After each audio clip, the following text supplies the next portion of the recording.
भाई साहब, किसी ने क्या खूब बोला है कि रिश्तों की जो कद्र है, रिश्तों का जो सिस्टम है वो चंदन की लकड़ी की तरह होना चाहिए। कट कट कर चाहे कितने भी छोटे टुकड़े हो जाएं, लेकिन सुगंध खत्म नहीं होनी चाहिए। दोस्तों, आज आपको एक बात बताता हूँ, एक कहानी बताता हूँ। ये कहानी है एक वकील साहब की। वकील साहब अपने चैम्बर में बैठे हुए थे और वहाँ पर हाँफता हुआ कांपता हुआ एक शख्स आता है और उसके हाथ में एक बहुत बड़ी फाइल थी और आके वकील साहब से विनती करता है कि वकील साहब, मुझे एक प्लॉट पर स्टे चाहिए, चाहे कुछ भी हो, आप उस प्लॉट की स्टे मुझे दिलवा दीजिए, मैं आपका बहुत बड़ा आभारी रहूँगा, बहुत एहसान मानूंगा।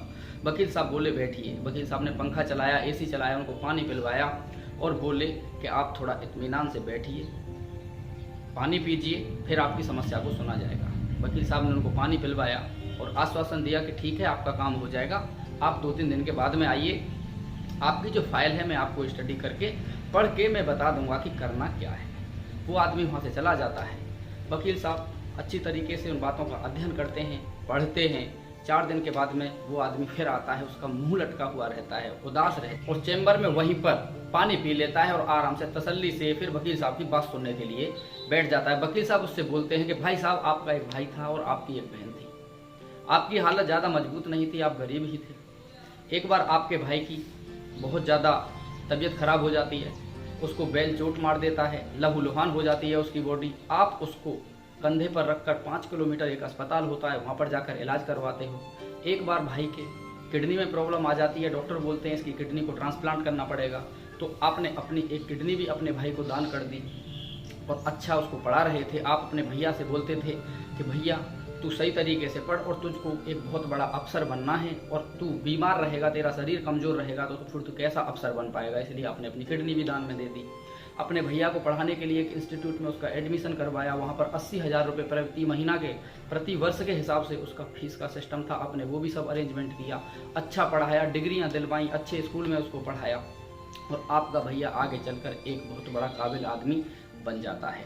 अब उन्हीं दौरान आपके भैया की मुलाकात एक लड़की से होती है जिसे वो आपका भैया पसंद करता है, आप उसकी शादी भी करवा देते हो। जैसे ही शादी होती है, अब यहीं से आपके भैया का सिस्टम चेंज हो जाता है। वो आपके बलिदानों की पूरी जो कहानी थी उसको भूल जाता है। आपने उसके लिए जो भी किया, आपने उसके लिए जितनी भी मेहनत की, जितना प्यार लुटाया, जितना उसको सम्मान दिया, जितनी उसकी रक्षा की, सुरक्षा की, वो सब भूल गया, क्योंकि उसकी शादी हो गई थी।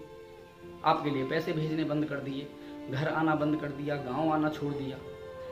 वो बात बात पर बहाने बनाता था कि भैया शहर में खर्चा बहुत है, मेरे पास तो ऐसे ही पैसे नहीं बचते, मैं आपके लिए क्या भेजूं। अब आपके भाई ने एक फ्लैट खरीदा है। अब फ्लैट खरीदने के लिए उसने लोन लिया है, बैंक का लोन है। अब वो लोन को चुकाने के लिए आपसे बार बार बोलता है कि आपकी जो ज़मीन है आप उसको बेच दो, उसमें मेरा भी आधा हिस्सा है।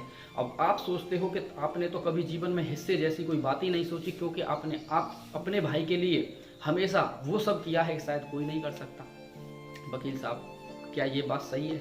वकील साहब से वो व्यक्ति ऐसे मुंह में बोला तो वकील साहब बोले कि हाँ, आपने जो किया है ये बिल्कुल सही है, लेकिन आप सिर्फ मेरी बात सुनते रहो, बीच में मत बोलो। अब मैंने आपको जितना बताया है, वकील साहब बोले, क्या वो बात सही है? आदमी बोला कि हाँ यही है। तो वकील साहब बोले ठीक है, अभी और सुनो आगे के लिए। अब मैं आपको परामर्श देता हूँ। आप एक बात बताओ, जब आपके भाई के चोट लगी थी, आपने 5 किलोमीटर उसको कंधे पे रखकर अस्पताल में पहुंचाया। अगर आप स्टे दिलवाओगे, क्या वो लम्हा उस लम्हे से कंपेयर किया जा सकता है? आपने किडनी दान कर दी, क्या वो लम्हा आज के लम्हे से कंपेयर किया जा सकता है?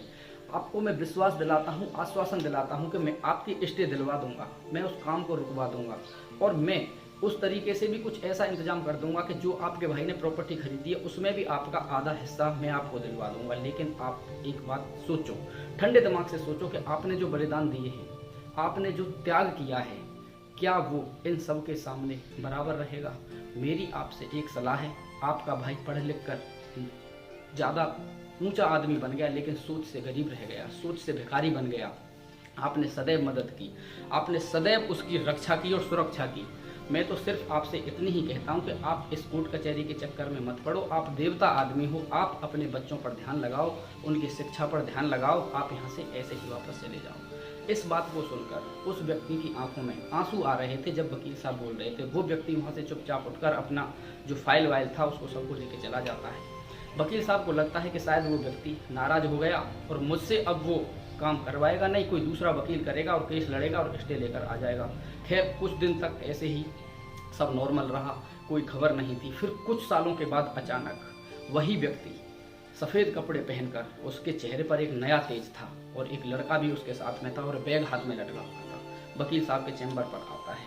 वकील साहब उसको पहचान लेते हैं और वकील साहब बोलते हैं, अरे आपको मैंने पहचान लिया, बैठिए साहब। तो वो व्यक्ति बोला कि वकील साहब मैं आज आपके पास बैठने नहीं आया, मैं आज आपको मिठाई खिलाने के लिए आया हूँ और जो बात आपने उस दिन बोली थी मैं उसी का शुक्रगुजार करने के लिए आपसे आया हूँ, क्योंकि अगर आप मुझे उस दिन ऐसी सलाह नहीं देते तो हो सकता है